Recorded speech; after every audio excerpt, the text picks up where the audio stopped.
Hello বন্ধুগণ, আপনারা কেমন আছেন? আশা করব আপনারা ভালো আছেন। আমরা বেশ ভালো আছি।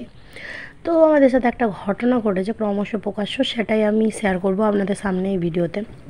যদিও এটা ব্লগ ভিডিওই আছে, সারাদিন কী করলাম সেটাই দেখাবো। চটপট করে খাবারটা খেয়ে নিলাম। তারপরে এই যে যা যা জিনিসপত্র ছিল সব কিছু আগে ভালো করে প্যাকেট করে নিচ্ছি।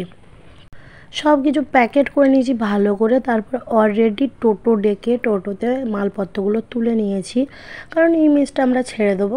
এই মেসটায় থাকবো না, অন্য একটা মেস নিয়ে নিয়েছি, ওখানেই থাকবো। দেখতে পেয়েছেন যেন মনে হচ্ছে হাওড়া ব্রিজে বসে আছি, এত এত জিনিসপত্র নিয়ে।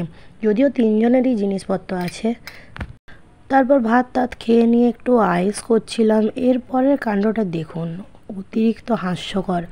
দিদি যখন বিকেলবেলায় দুধ আনতে চলে যায়, আমি আর ভাই একা থাকলে কী যে কাণ্ড করি তার কোনো ঠিক ঠিকানা নেই। ভাই দিদি যেই স্কুটিটা স্টার্ট করলো সেই বলছে আমার খিদে পেয়ে গেছে। তারপর একটা করে বিস্কুট আর চানাচুর নিয়ে চলে এসছে। আমরা ঝটপট করে খেয়ে নিচ্ছি চানাচুর আর বিস্কুটটা। ভিডিওটা ভালো লাগলে লাইক করবেন। টাটা।